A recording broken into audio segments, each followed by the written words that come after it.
Price Lord இயேசுவின் நாமத்தில் ஒருவருக்கு அன்பின் வாழ்த்துக்கள்.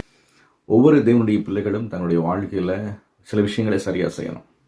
நீதிமொழிகள் 4 அதிகாரத்தில் இப்படி சொல்லும், என் மகனே, என்னுடைய வார்த்தைகளை கவனி, என்னுடைய வசனங்களுக்கு உன்னுடைய செவியை சாய், அவைகள் உன்னுடைய கண்களை விட்டு பிரியாதிருப்பதாக, அவைகளை உன் இருதயத்தில் காத்துக்கொள் அப்படின்ற இருக்கும். ஒரு வார்த்தைகளை கவனிக்கணுமா, வசனங்களுக்கு என்னுடைய செவிகளை சாய்க்கணுமா, கண்களை விட்டு அது பிரியக்கூடாதான், இருதயத்தில் காத்துக்கொள்ளணுமா. ஸோ நம்முடைய செவிகளில் எதை கேட்குறோம்?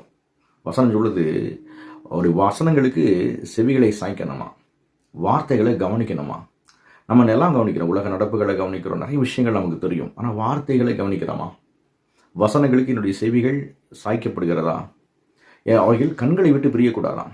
என்னுடைய விஷயம் எல்லாம் வார்த்தையின் மேலே தான் இருக்கணும். அவைகளை உன் இருதயத்தில் காத்துக்கொள். நம்முடைய இருதயத்தில் என்னது இருக்குது? நம்முடைய இருதயத்தில் கவலைகள், நெருக்கங்கள், கடன் பிரச்சனைகளை பற்றியதான பயங்கள், வியாதிகளை பற்றிய பயங்கள் இருக்குதா? என்ன இருக்குது நம்முடைய இருதயங்களில்?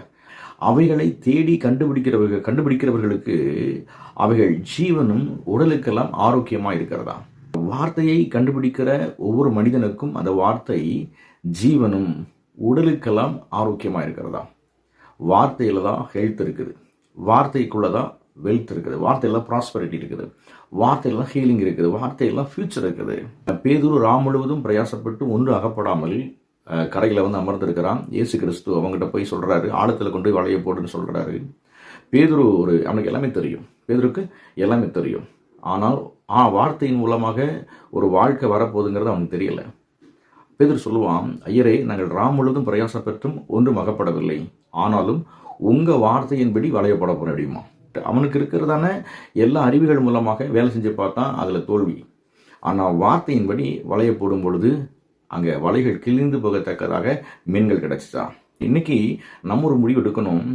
அவருடைய வார்த்தையை நான் கவனிக்கணும், அந்த வார்த்தைக்கு என்னுடைய செவியை சாய்க்கணும், அது என்னுடைய கண்களை விட்டு பிரியக்கூடாது, அதை என்னுடைய இருதயத்தில் காத்துக்கிறணும். நம்முடைய இருதயத்தில் நிறைய நினைவுகள் இருக்கலாம், கவலைகள் நிறைந்து இருக்கலாம். இன்னைக்கு அதெல்லாம் தூக்கி போட்டுட்டு அவருடைய வார்த்தையை நம்முடைய இருதயத்தில் வச்சுக்கலாம். வசனம் சொல்லுது, அவைகளை தேடி கண்டுபிடிக்கிறவர்களுக்கு. ஸோ இதான் ஒரு சீக்ரெட். நீதிமொழிகள் 4:20-22 வரை வாசித்தீங்கன்னா அந்த வசனம் இருக்கும். இது ரொம்ப எளிமையான, தேடி எடுத்து வாசித்தரலாம்.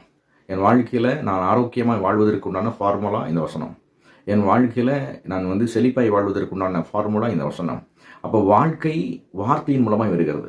வாழ்க்கை மூலமாக வார்த்தை கிடைக்கிறது இல்லை, வார்த்தையிலிருந்து தான் வாழ்க்கை கிடைக்கிறது.